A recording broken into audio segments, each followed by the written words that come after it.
Guten Morgen, everyone. How's it going? Got another fun, fine, fantastic episode of Finite Exposure. Finally getting churned out of my own crazy ass.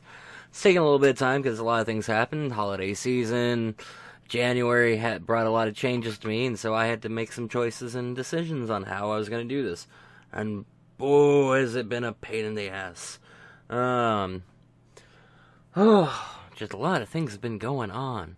We had the Switch announcement, Asherons Call has finally fallen, Kingdom Hearts 2.8 came out, Resident Evil 7's coming out, we've got Zero Dawn Horizon coming up here in a month, Overwatch has had a lot of changes, Rendal, who is not here today, is going to be heading over to Fursquared here soon, a celebration of the Final Fantasy 7 remake, or rather, the Final Fantasy 7 remake, a little bit of teasing about that, and the was it like 10, 20 year celebration of Final Fantasy 7, plus the 30th celebration of Square Enix in general. Peter Capaldi has got news about Doctor Who. Game companies are lashing out at, President Trump's inauguration ban. And, I've been debating whether or not I want to hang on to playing World of Warcraft or I'm going to transfer over to Final Fantasy 14. That's just some of the crap that has gone on recently. And it's been busy time for me, especially since I'm trying to move more towards the social media, do more online stuff, this and that, because I've got a whole lot more time to do it, and I'm such a sad, pitiful creature sometimes. Anyways, so, on January 31st, 2017, after many years, I actually have to double check this one, is Asherons Call. It shut down today. Well, rather shut down. Yeah, it is today, yeah. When I'm recording is, today. And it was actually really quite beautiful, the shutdown and whatnot. I mean, everyone got together, everyone who still played it. I mean, we've heard about the 74-year-old grandfather who was still playing it, who was hooked up with a World of Warcraft subscription and whatnot, and transferred over to that. But the devs, for one final kind of, brouhaha goodbye, as everyone got together to say goodbye, it ended up being a very solitary, very rambunctious goodbye. As, people were manually disconnected en masse or, individually, and said goodbye to a game that's been around for, good lord, a long time. One of the first, 17-year-old MMO, one of the first ones. It got shut down at 9 a.m. Pacific, well, my time, Pacific time. And it was kind of sad and at the same time very beautiful to see everyone just mass logged out in a swirl of purple. And, the servers get disconnected, and the lights go dim, and that's the end of it. I mean, Asheron's Call, I never really played Asheron's Call. I dabbled at one point, but I never really played it myself. I mean, 17 years, that's a hell of a legacy. That's a legacy World of Warcraft is trying to shoot for with its 12 so far. So they've still got 5 years to make it to Asheron. And maybe, see how much further they can go. So to Asheron's Call, to all those who used to play Asheron's Call, you know what? From what I've seen of the shutdown, it was a beautiful thing. And it's a very sad thing to see such a long-running, one of the first, 3D MMOs, turn off the lights and bid adieu. So to Asheron's Call and to all the former Asheron's Call players, you know what? I salute you and have fun, going wherever you go in this new world of MMOs. So, as I kind of talked about this, is Rendal's not going to be around here soon, and he's not in this episode today, because he's getting ready to go to Fursquared. Now, I'm not a furry. I staunchly stand by the fact I'm not a furry. I support the furry community. I find a lot of the comedians, too, the Ranting Griffin, Alkali Bismuth, Pandez, Lord Pandez, Uncle Kage, and a bunch of others, really funny. It's not me, though. I mean, I would go to a con to go see, them and laugh my tits off. But me, personally, I'm not a furry. I'm not a furry. And it's a borderline for some people to sit there and go, well, you're a furry. It's like, nah, I really don't see myself as one. I'm just kind of, I support the community. I support, the shenanigans. And then I also facepalm at some of the shenanigans. Like, really? You need a dildo that big? Oh, my. But, no, Rendal's heading over to Fursquared, coming up here soon. And actually, I'm going to double check that. But Fursquared is, if I remember right, the one that is run by Alkali, actually. I tried to choke here. Fursquared it is actually the one that is run by Alkali, the Sheraton in Brookfield, Wisconsin. And their theme this year is Friday the 13th. It's coming up February 24th to 26th this year. And that'll be real fun. To see him just kind of head over there and have some shenanigans and get into that. And I hope he gets fun. I just hope he doesn't become a open, disposable hole for someone. Otherwise, there will be more stories that I really don't want to hear about from him. Bless his fuzzy heart, I don't want to hear it. That's me. But, and especially after the fallout of what happened with Rain First in 2015, the furry community needs, needs more non-furries to come in and sit there and go, well, what is this all about?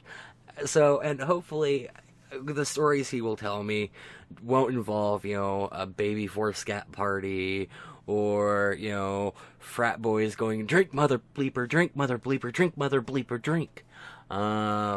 Unlike what happened to IFC in 2012. So, it's just something. So I hope Rendal has a lot of fun, and I hope to get a lot of stories. I just hope most of them don't involve, so there I was.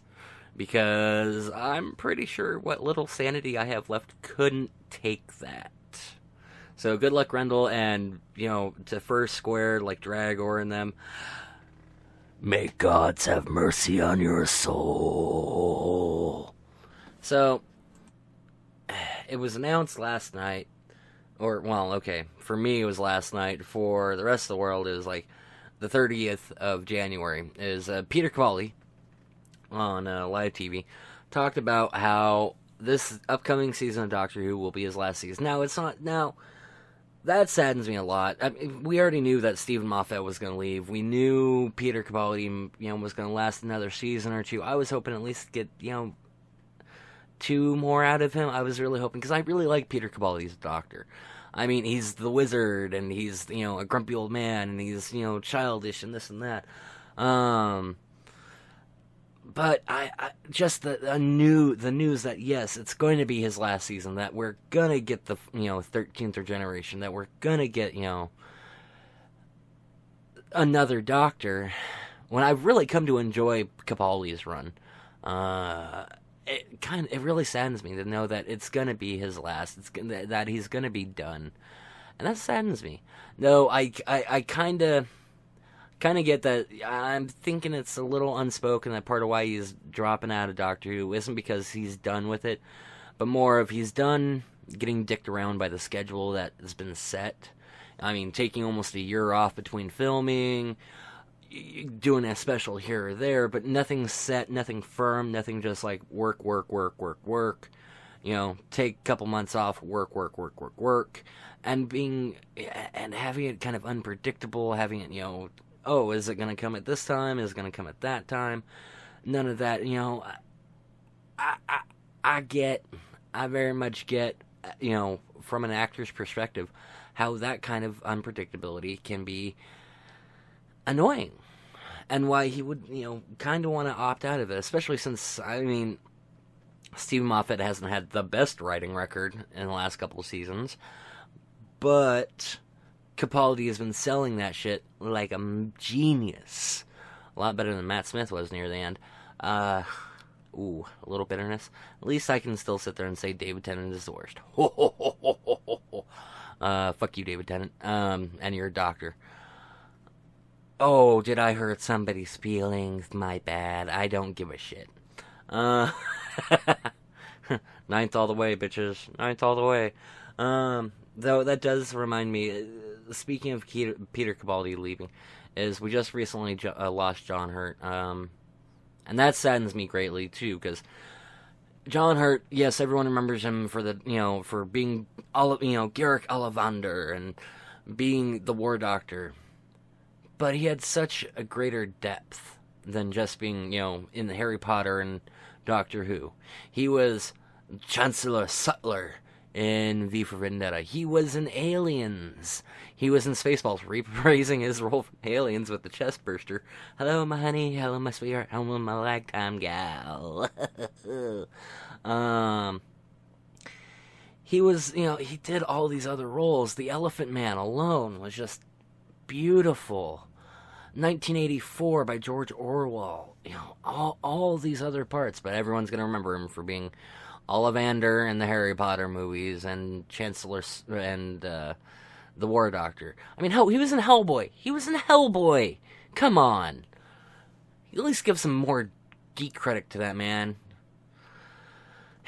So, to Peter Capaldi, I will miss you as the Doctor, and to John Hurt, I will just miss you, sir. Godspeed. Well, alright, I kinda glossed over the Final Fantasy thing. So, we had our big, Square Enix, formerly Squaresoft, and I can't remember what they were before that, but they were Squaresoft before they were Square Enix, had their big 30th year celebration recently. Actually, it was just like a week ago. And right on the tail of that is they are having their 20th year celebration for Final Fantasy VII. And with that, they released some, graphics and whatnot, talking about Final Fantasy VII.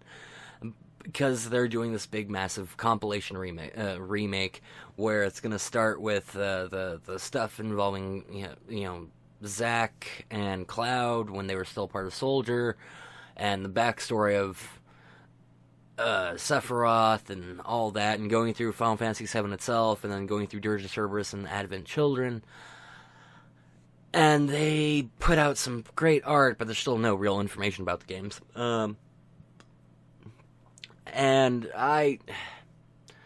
after all these years, I still can't actually bring myself to rise to the challenge to actually have a solid, legitimate fuck to give about Final Fantasy VII.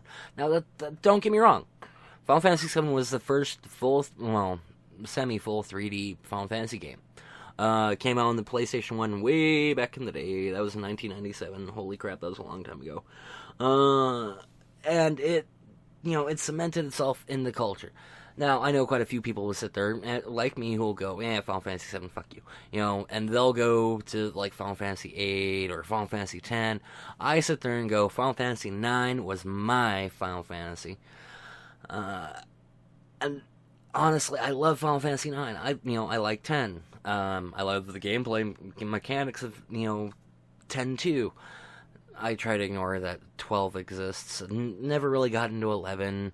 Never really got into 13. Or, and I'm trying to work on 14. I'll talk about 14 later on. I love 15. And I love the spin-off works. I love the stuff that they gave us with, like, Kingdom Hearts and whatnot. I love all that stuff. But 7 itself, I can't really give a shit. I can't really give a shit at all. Because it's so overhyped. You want to talk a hype train? That is 7 right there. Oh my god, Final Fantasy 7! Oh. You know what? Go suck on Cloud's dick some more. Oh, sorry, wait. He doesn't have a dick. He's a giant pussy. If he's such a giant pussy, I'm surprised that, Donald Trump is not grabbing him by it, going, here, little girl. I mean, come on. So I still try to wrap my brain around why 7 is so lauded and so applauded and so enthusiastically chased and whatnot. I mean, the story was meh. I mean, especially as they've expanded more crap onto it, it's like, what?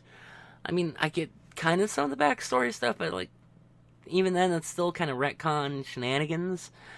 And Sephiroth is still kind of a badass, because, I mean, he is one of the hardest fucking bosses in, like, any game that pops up. But in Final Fantasy VII itself, he wasn't that hard. But outside of Final Fantasy VII, oh Jesus, like Kingdom Hearts, he is a bitch.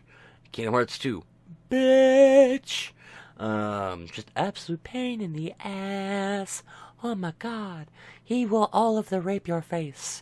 I know, I spent hours trying to beat him in both games. It was very painful. Holy crap.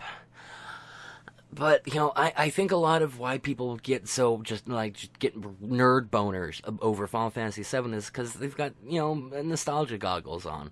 When really the game wasn't that good. I mean, the Gold Saucer was fun. The Gold Saucer was fun. Chocobo Racing and Raising, that was fun.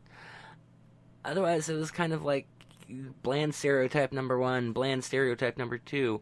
Oh, we're going to introduce emo before it becomes a thing. Fucking assholes, god damn it, had to introduce the entire concept of emo, motherfucker.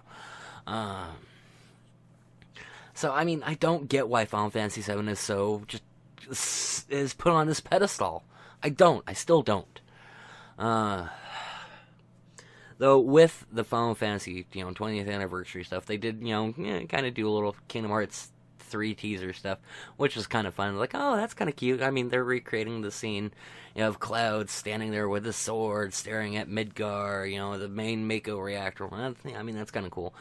With Sora holding a Keyblade, staring at Yensid's tower. Oh, okay. It was kind of cute. I appreciate it, but it doesn't get me Kingdom Hearts 3 any faster, you pricks. Damn it. So, recently, I'm going to talk about this a little bit, is, because I was talking about Kingdom Hearts 1, I'm going to pimp myself here, is I did a, what I'm calling a Let's Talk. It's kind of a review of, various games I do as I go along. I did Kingdom Hearts 2.8, Final Chapter Prologue, specifically the 0.2 Birth by Sleep fragmentary passage. Yes, that is a mouthful. That is a bigger mouth. Anyway, that is a mouthful of stuff. But suffice to say, go over and see my Let's Talk about fragmentary passage. Honestly, I loved it. I thought it was great fun. The Unreal Engine, for it, the Unreal 4 engine, beautiful gameplay, real fun. If you're actually interested in the series, go over, check the video out, look at it, and if you're interested in the game, pick it up. But the entry itself, not just the fragmentary passage, but the whole entry of 2.8, the Final Chapter Prologue. God, that's a mouthful to say every time. Included not just the fragmentary passage, but it also included the Chi back cover, which provides the backstory to the backstory to the backstory, basically. It goes all the way back before Birth by Sleep to, before the world shattered apart and became separated, to how we actually ended up with the Keyblade War and all that fun stuff. The fact they presented it as a full motion video, an hour-long full motion video, which there is a copy of me doing an MST 3K style, mocking it and, talking with my chat on my stream, Chaos Infinium, twitch.tv. So, that was actually really nice. It provided a lot of backstory. It was actually really fun and cool, and I enjoyed, getting that backstory without having to play all these extra games. And then it came also with the third part to it, because they like to stuff, these games with threes, is Dream Drop Distance, which, kind of glad I never got a 3DS for, because, oh my god, I'm pretty sure on the 3DS, some of that would have driven me right up the fucking wall. Holy crap. Would have just driven me up the wall. Especially the Rensselaer boss fight in the grid world. Whew, that fight would have driven me just batshit insane on a 3DS. Just like, nope, I quit. I would have just chucked it away and gone, no, I'm done. Peace, bitches. Overall, I like the entry. I like the entry. I wouldn't say that 2.8 is worth the $60, well, $70, because I got the limited edition to get the little pins and nifty thing. I wouldn't say it's actually worth $70, but it provides a lot of entertainment, a lot of replay value, this and that. It allows you to, get this extra stuff that was on these extra systems, or not really available in America, or just wasn't really coherently explained on one disc, that you can sit there and go, okay, well, I've got some time to kill. and you go through it. Fragmentary Passage, not that long of an entry. I talk about that in my, video. Go over there and check that out. Chi back cover, hour-long, movie. Good way to kill an hour. Dream Drop Distance, it's the full game. Still working on it. Honestly, even with the cute little pet thing that kind of reminds me of a way overproduced Tamagotchi, is fun, but I'm really glad I never bought it on the 3DS. Because by itself, that game would have pissed me off. Actually, that game has pissed me off a couple times since I've been playing it. So, overall, you know what? I enjoy it, and I am going to pick up, Kingdom Hearts 1.5, 2.5 mix re-release, whatever the hell that comes out in March.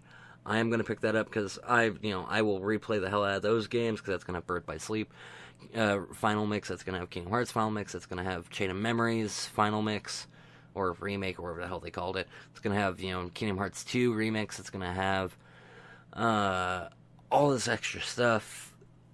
And it's just like, okay, yep, I'm good with that. I'm okay with that, indeedy.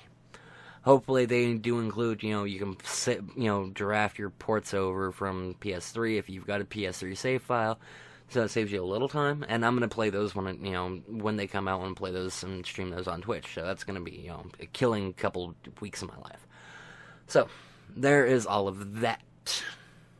So, today, Bethesda announced a new expansion for The Elder Scrolls Online. It's going to be The Elder Scrolls Morrowind.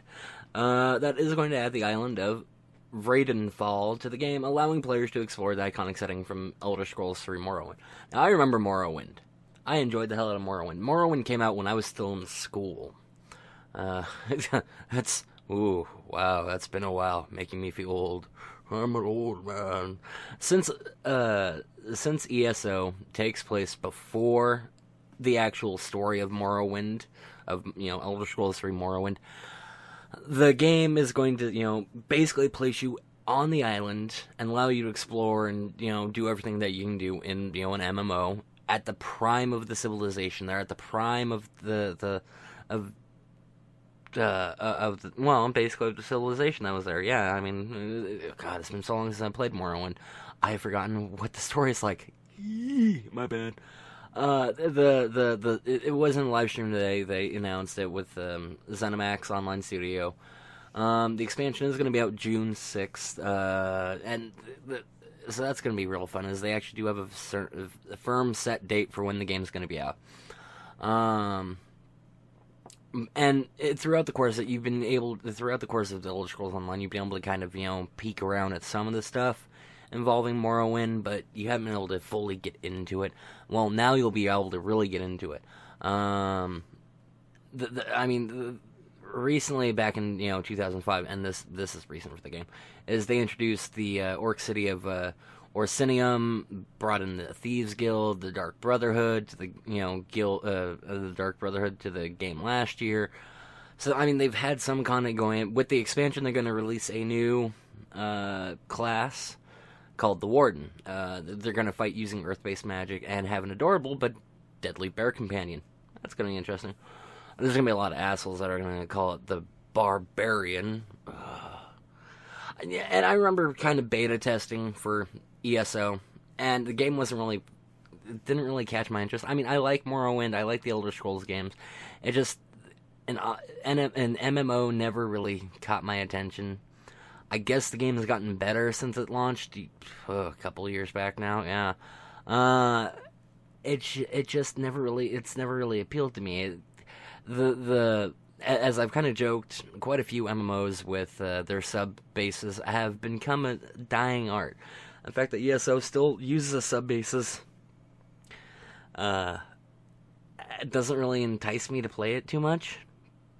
I mean, that's part of why I've been kind of like, yeah, I may quit WoW, I may stay with WoW, and I'm going to talk about what for some will be a controversial issue of, do I want to stay with WoW or do I want to go to Final Fantasy XIV? It's the same issue with ESO. If they didn't have a sub base, I would play it more. I would try to play it more. Wouldn't exactly say I would hop on that bandwagon, but I would give it a little more thought.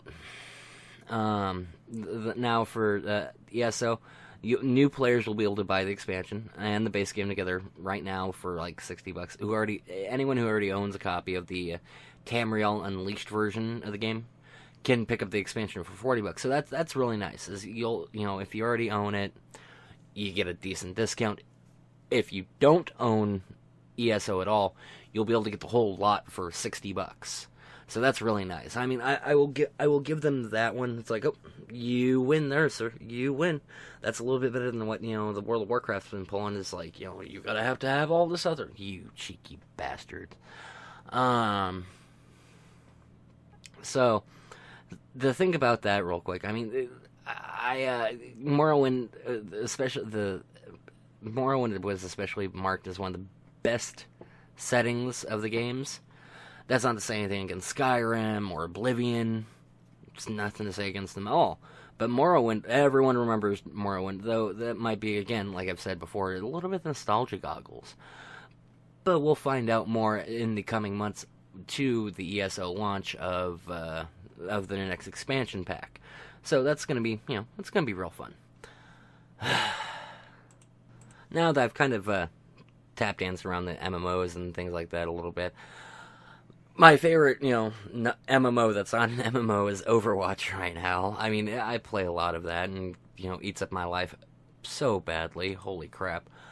Overwatch has had a little bit of an issue as of late when they started their Lunar Fest thing celebrating the Chinese New Year, is with,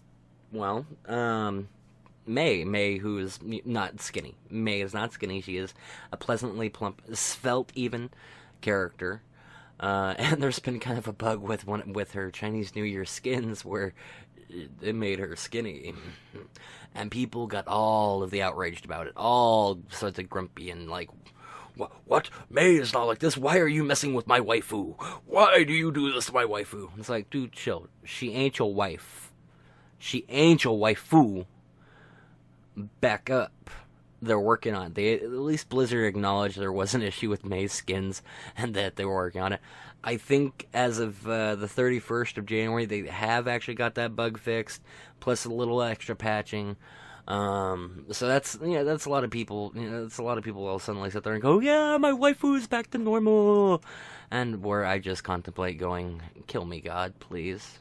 These kind of stupid people exist outside of Japan. Kill me, please."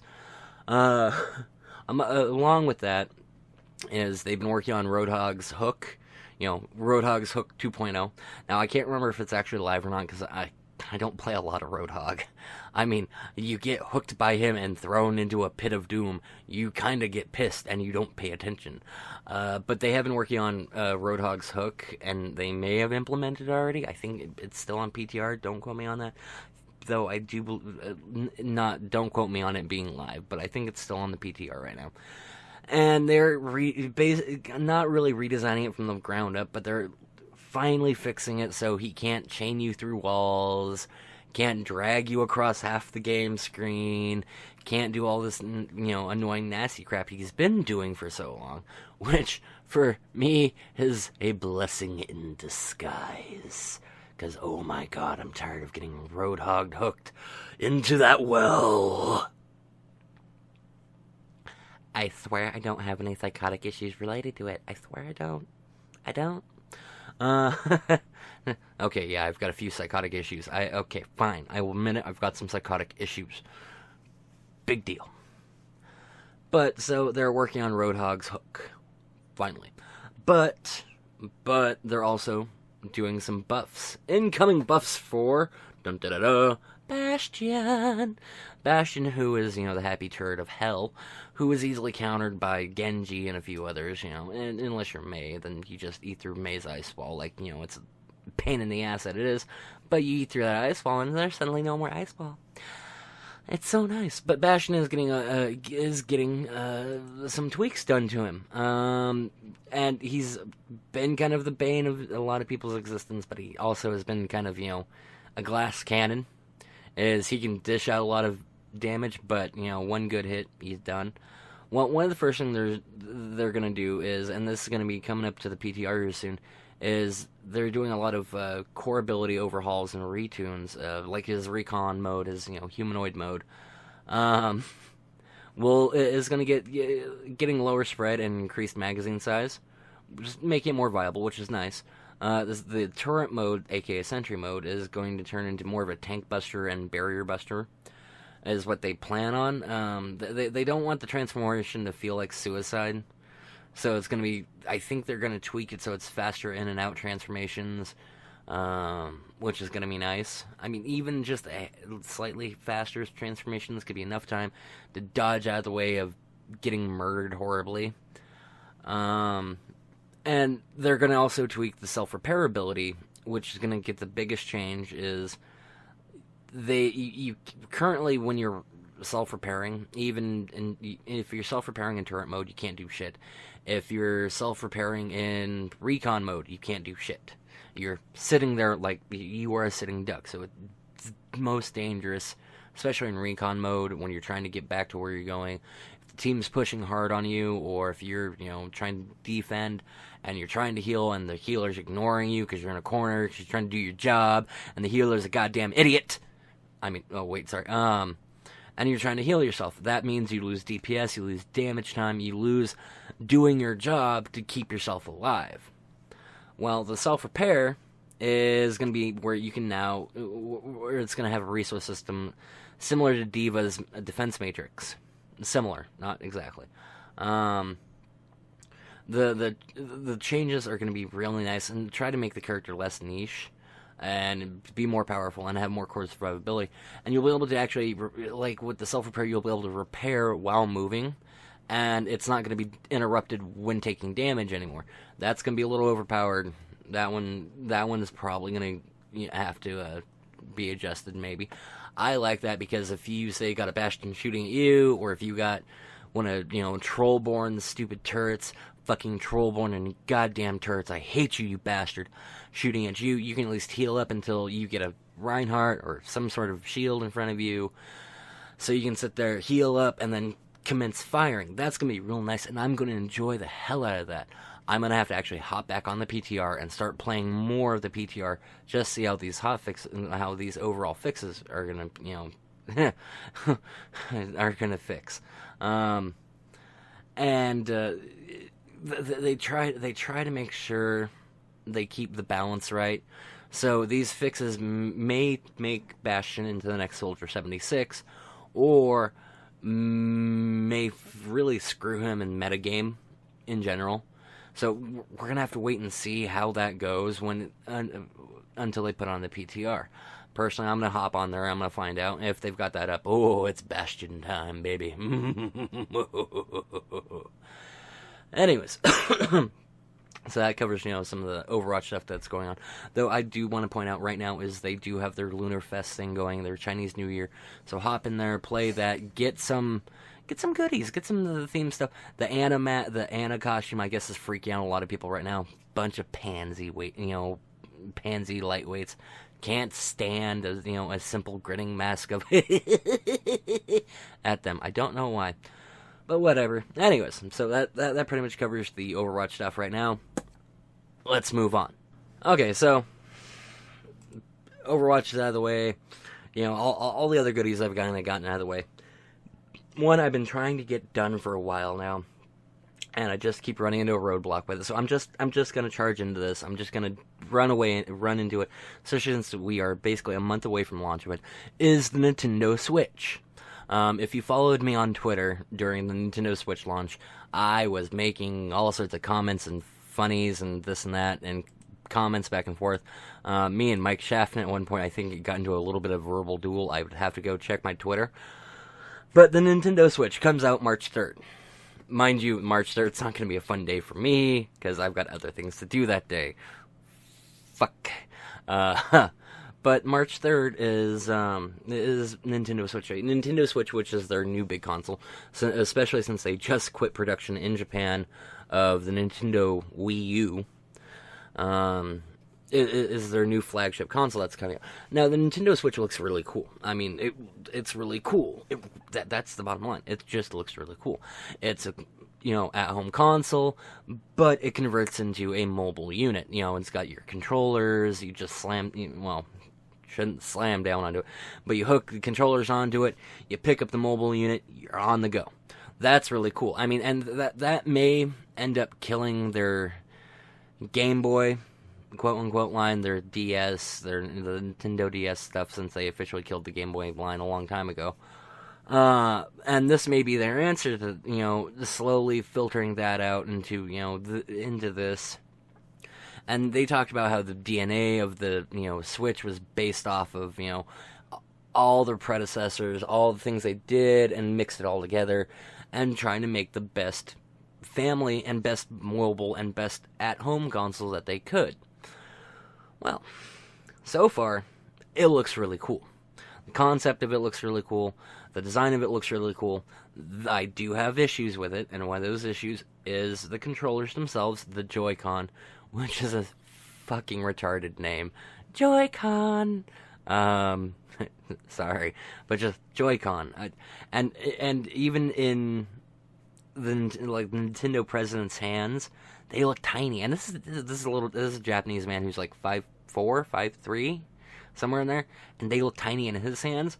So in my 5'8", kind of bear claw like hands, those things are gonna be tiny little things. I'm afraid I'm gonna break the damn thing. And if they're like a noisy cricket, if you break it, you ain't gonna survive it. And you ain't gonna survive replacing them at a $60 price tag. So you want to be really careful with those. And it's really cool. I mean, the concept itself is really cool. I do have some hangups, as they have been talking about, and they've been kind of glossing over this, as the internal memory for it is not big. And they haven't really talked about it, how well you can expand the memory beyond 32 gigs, which makes me cringe. Now, they are using cartridges, like DS style, tiny little cartridges for all the games and for a lot of stuff, or there's going to be a lot of digital download stuff. Okay, fine, cool. And it's going to have Wi-Fi and this and that. They are pushing, instead of just being on console, you can take it mobile. You can play with people. You can, hand a controller to a friend and go, here, play on my screen. We can do all this stuff. I just worry, and I deeply worry about the memory issues. I worry about the expansion memory issues. I worry about the game sizes. Some of the games lineup they've already announced have looked gorgeous, and there's still more games being announced. They've got over 80 companies working with them to develop games. Unfortunately, like EA, though I do laugh at EA, because they did look like an evil samurai corporation with their presentation. Dicks. However, they did, put some of my fears about the console, especially the mobile unit, to the side by sitting there saying, oh, well, while it's in the mobile unit, you can plug it in with what looked like a standard USB 2 port. Thank you. That was my big fear, especially when they sat there and said, in mobile mode, the console's lifespan was 2 to 6 hours, depending on the game. That's not a lot of time for some hardcore gamers like myself. That's like 2 hours, goodbye. 6 hours, well, that's a decent time. And hopefully, once they get past the first gen, the life expansion will be better, or they'll figure something out. And if they keep with a standard USB 2 style connection, or even a USB 3 connection for charging while you're on the go, that will open up all sorts of things. You just grab like a nice data, just a power brick, and sit there and plug it in. You're off and going. The price tag for it is $299, $300 before tax.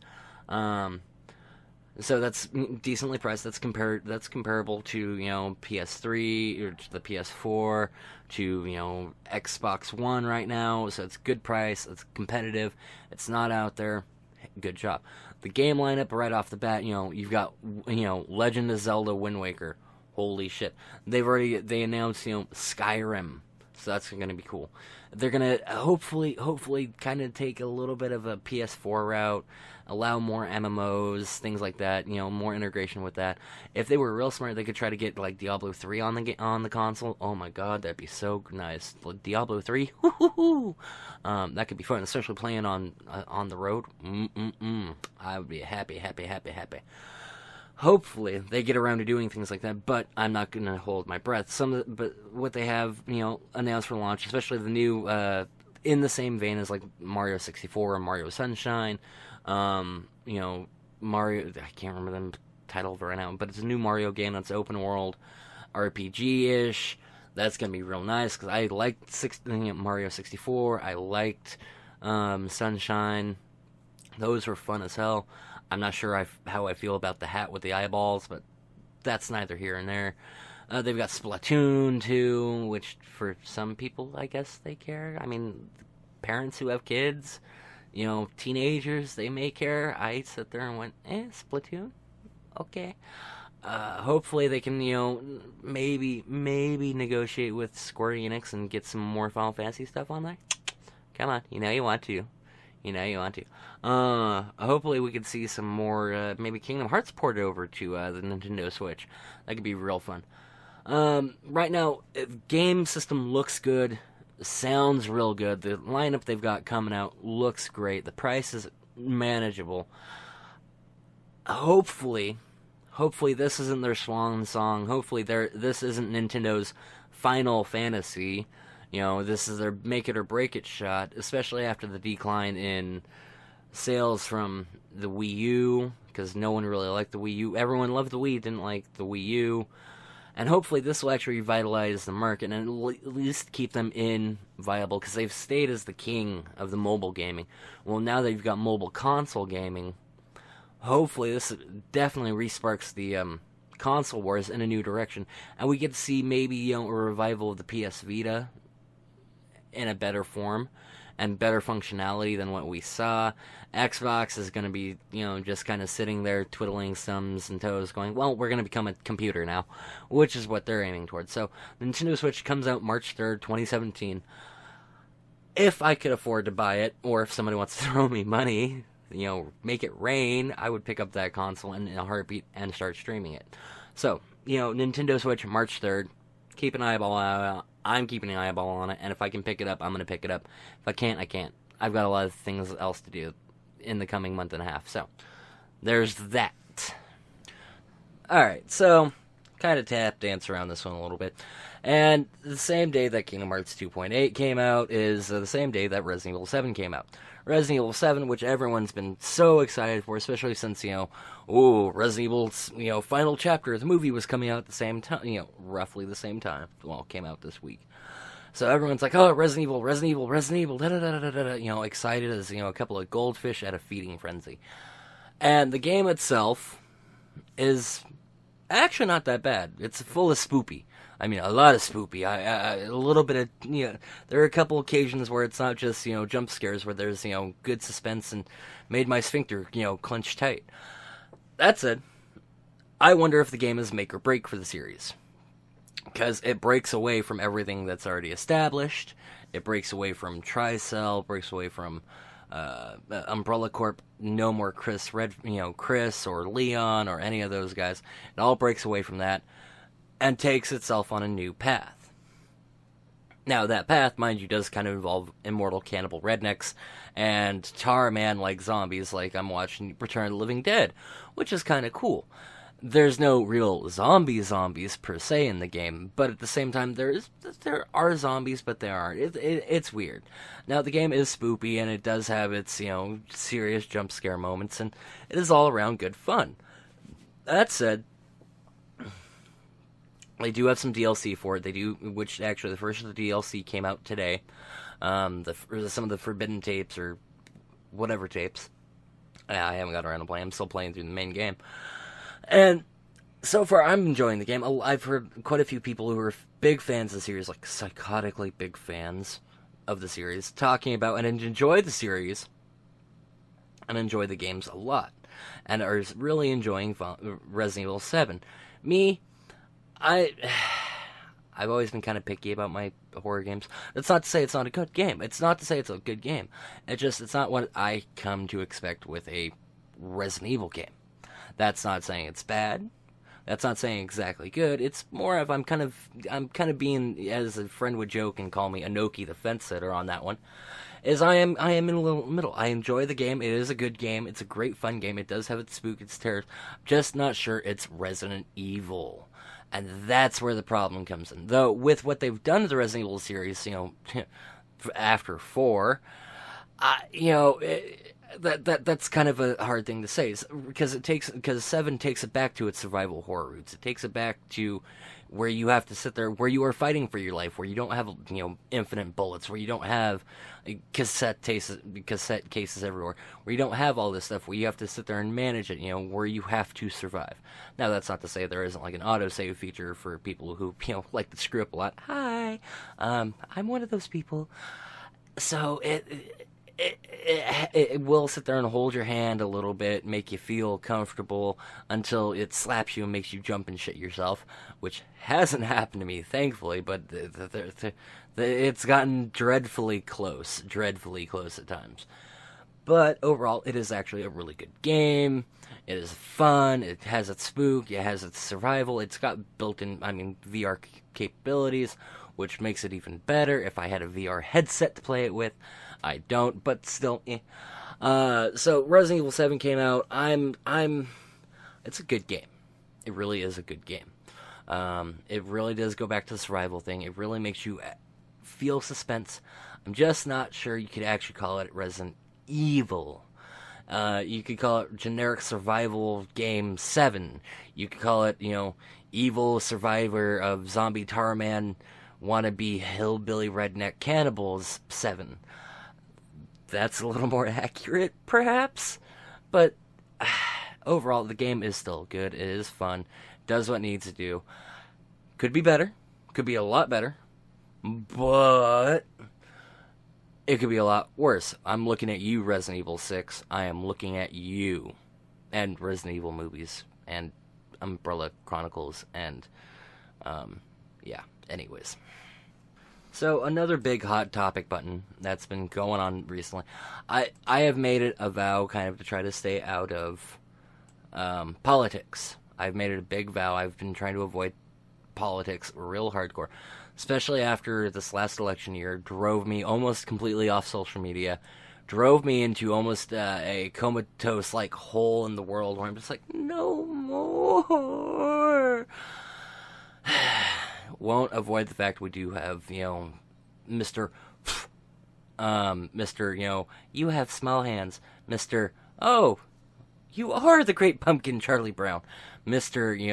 Build the wall and watch the ball fall over. Mr. Can't make a promise, without lying through my teeth. I'm not a big fan of Donald Trump. That said, recently, Donald Trump made a proclamation that essentially banned all Muslim countries, more Muslim-oriented countries, from immigrating to the U.S. But the immigration is a little bit broader, but that is the main focus. It's a very racist-oriented executive order. And yes, it is within his power. Yes, he is capable of doing this. It just could have been better handled, could have been a little better achieved instead of within the first, week and a half of his presidency. That said, game companies are lashing out at this order.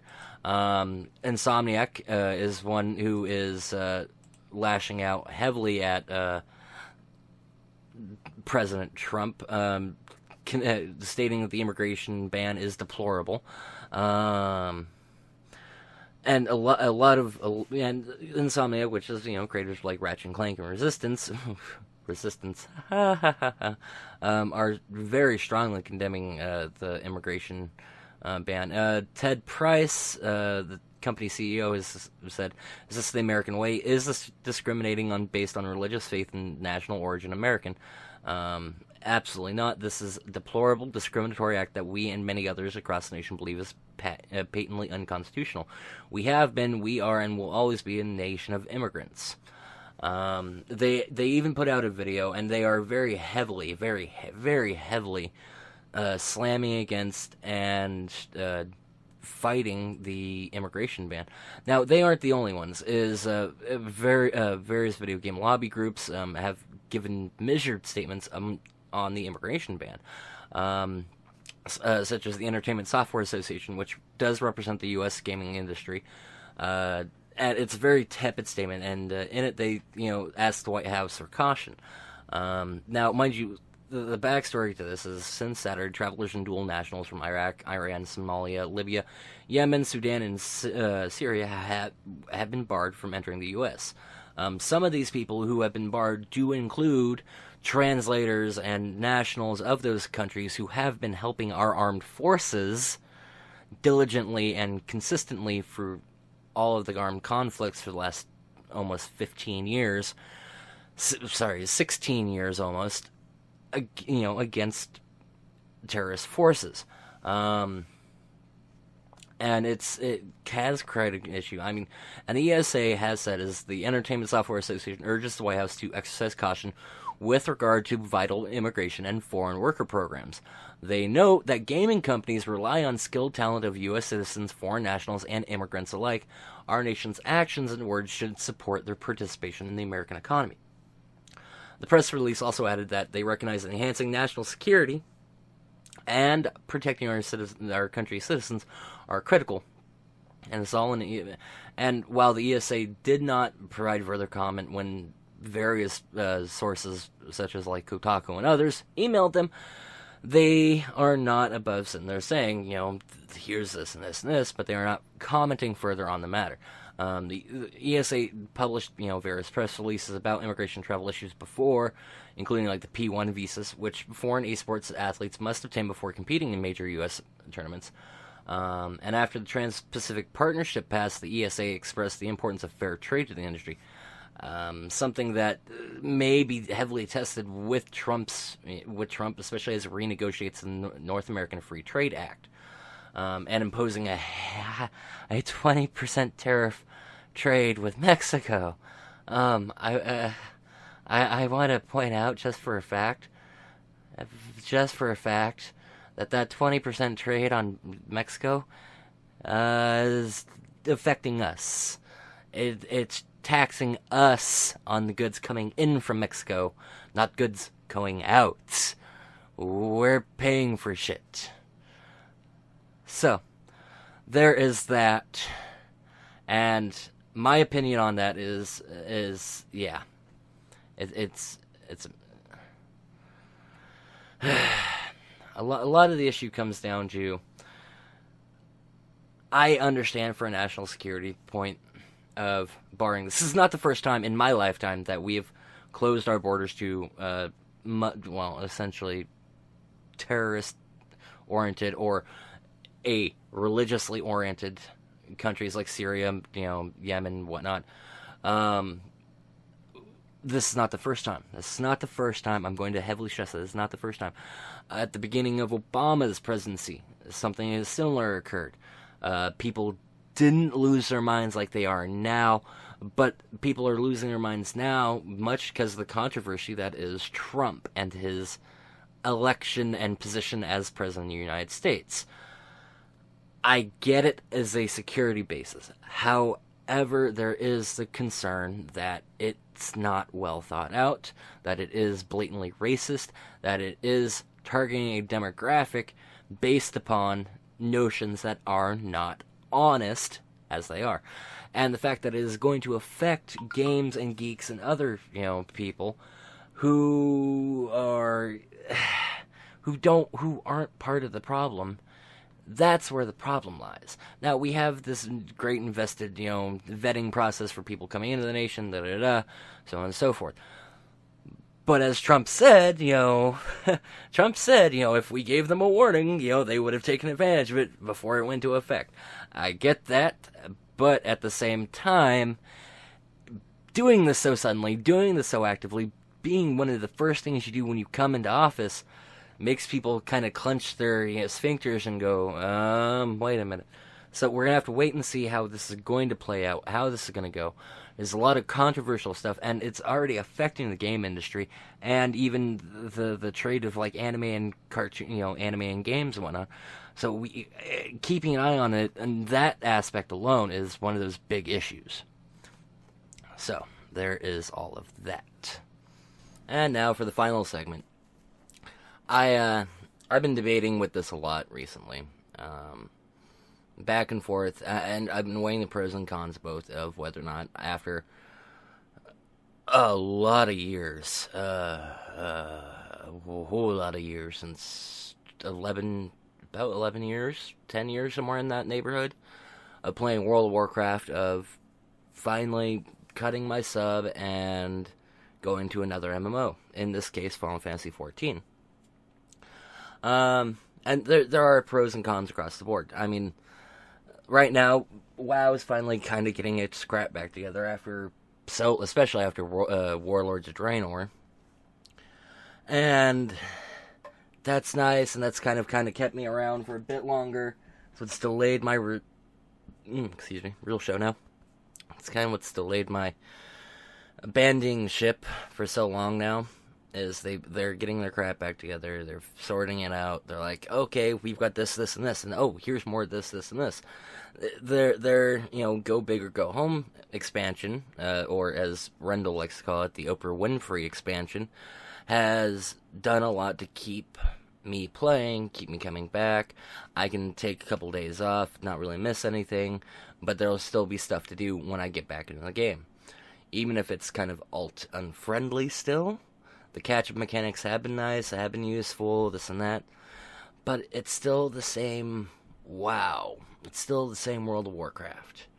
After all these years, and that's just kind of like, it's been, 11 years. It's still kind of like, even with my breaks, even with my vacations, even with my, step away from it, I come back to WoW quite often. Now, I've tried to find quite a few different things over the years to take me away from it, but Final Fantasy XIV is one of the few things that has really done well at keeping my attention. That said, Final Fantasy XIV has issues, such as if you aren't keeping it, like, the dungeon system is very kind of, you have to do the dungeon as you level, otherwise it becomes really irrelevant real fast, and going back is a waste of time. Keeping up with the storyline can be a pain in the ass. Keeping up with everything that's current and going on when you are just starting out is a real big pain in the ass. Not to mention the sub fee is about the same, so I really would like to actually not pay as much of a sub fee, or perhaps even maybe possibly not pay a sub at all. I've tried things like Terra, I've tried things like WildStar, and other games, and they don't hold my attention. Final Fantasy XIV is holding my attention because it's got the depth in the story. It's beautiful, absolutely beautiful game. But keeping up, it becomes a keeping up with the Joneses type scenario with Final Fantasy XIV. And that becomes a problem, because I really don't like keeping up with the Joneses. So I'm kind of torn right now, what is going to keep my sub? And with what they're introducing with 7.2 in World of Warcraft, that's coming up in the next couple months, versus the upcoming next expansion pack for for Final Fantasy XIV, Bloodborne, something, Spirit of Blood, I don't know, that's introducing a new class, and this and that, and the functionality, back and forth, it really leaves me kind of conflicted on which one is going to keep my sub. Over the next month, honestly, I'm probably going to come back and rehash the subject, and go, well, this is the one that's going to keep my sub, or this is the one that's going to keep, or this is the one I'm going to put my sub to. I don't know right now, but, I'm really conflicted. I'm really back and forth on what I want to do, because both. WoW has gotten better. WoW is really a lot better with this expansion pack and with the constant content coming out. But Final Fantasy XIV is something new that's different. It's just hard to catch up. And that's the problem. It's something I'm already max level at. I'm already up to date with everything. Even if I'm not doing the high-end tier raids or all the high-end tier dungeons, I'm at least able to keep pace with WoW to a certain degree, even playing casually. Playing Final Fantasy XIV casually and trying to do the high-end stuff and catch up and everything else is a problem. So, I'm conflicted. I'm confused, and I have no idea what I'm actually going to do. And the clock is ticking, tick-tock, tick-tock, tick-tock, on what I need to do and what I want to do, because, sub time is coming up here soon. So, I need to figure out which one I want to keep with and which one I don't. You know what? I want to thank you all for coming in for another episode of Finding Exposure. I've got to get more of these out. I've got to do more. I'm trying to get more done. Just, life's been a little hectic the last couple months, and finding time to sit down and just record these has been a problem. But I am making a commitment to you to make more. So, first off, I want to say thank you very much for tuning in and listening. Since these are all going on various places online, YouTube, main website, Finding Exposure.